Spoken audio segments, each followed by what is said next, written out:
নজরে লোকসভা। প্রথমেই নজর রাখবো দার্জিলিং লোকসভা কেন্দ্রের দিকে। হিমালয়ের শিবালিক পর্বত শ্রেণীতে সমুদ্রপৃষ্ঠ থেকে ৬৭০০ ফুট উচ্চতায় অবস্থিত দার্জিলিং শহর। একসময় ব্রিটিশ অধ্যুষিত দার্জিলিংকে ১৮৬৪ খ্রিস্টাব্দে বেঙ্গল প্রেসিডেন্সির গ্রীষ্মকালীন রাজধানী রূপে আনুষ্ঠানিকভাবে ঘোষণা করা হয়।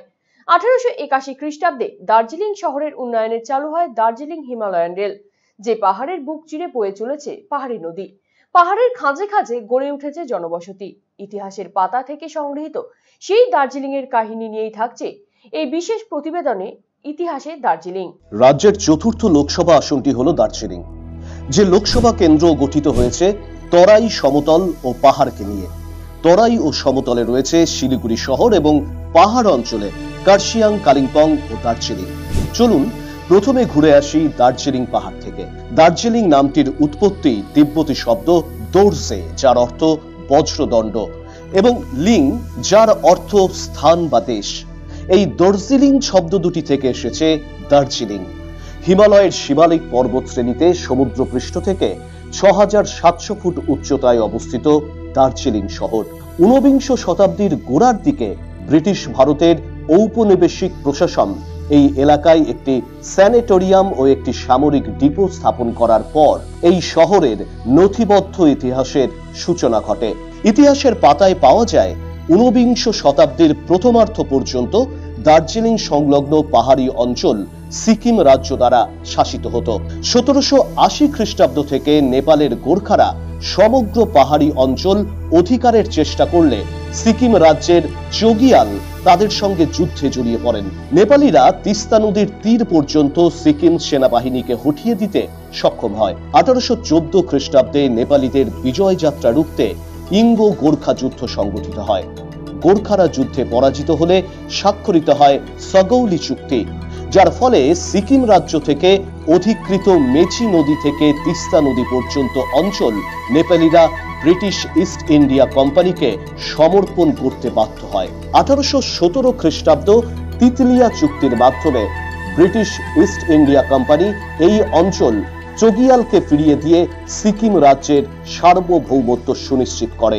১৮৬৪ খ্রিস্টাব্দে ব্রিটিশ ও ভুটান রাজ্যের সঙ্গে স্বাক্ষরিত সিমচুলা চুক্তির ফলে কালিম্পং ও পাহাড়ের গিরিপথগুলির ওপর ব্রিটিশ রাজ্যের অধিকার রক্ষিত হয়। আর্থার ক্যাম্পবেল ও রবার্ট নেপিয়ার এই দার্জিলিং শৈল শহর গঠনে অগ্রণী ভূমিকা গ্রহণ করেন। ১৮৩৫ থেকে ১৮৪৯ পাহাড়ের ঢালে চাষাবাদ এবং ব্যবসা বাণিজ্য শুরু হয়। ১৮৩৯ থেকে ১৮৪২ সমতলের সঙ্গে সংযোগকারী প্রথম সড়ক পথ নির্মিত হয়।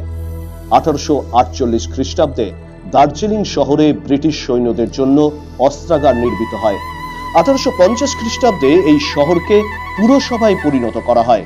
১৮৫৬ খ্রিস্টাব্দে বাণিজ্যিকভাবে শুরু হয় চা চাষ।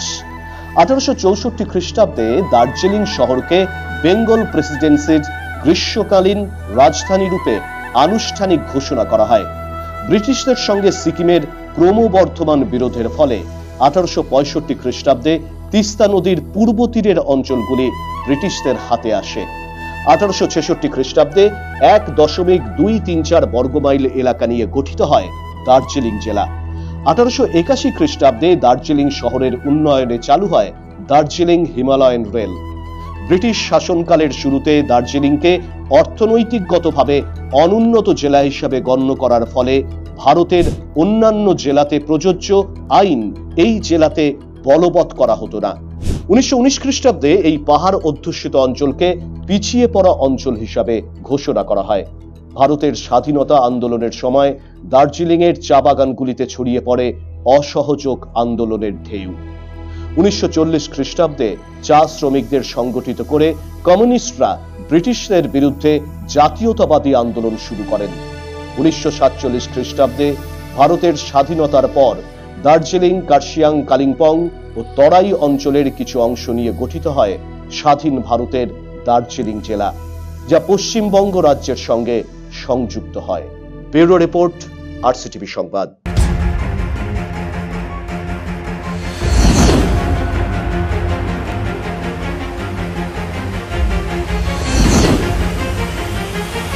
নজরে লোকসভা।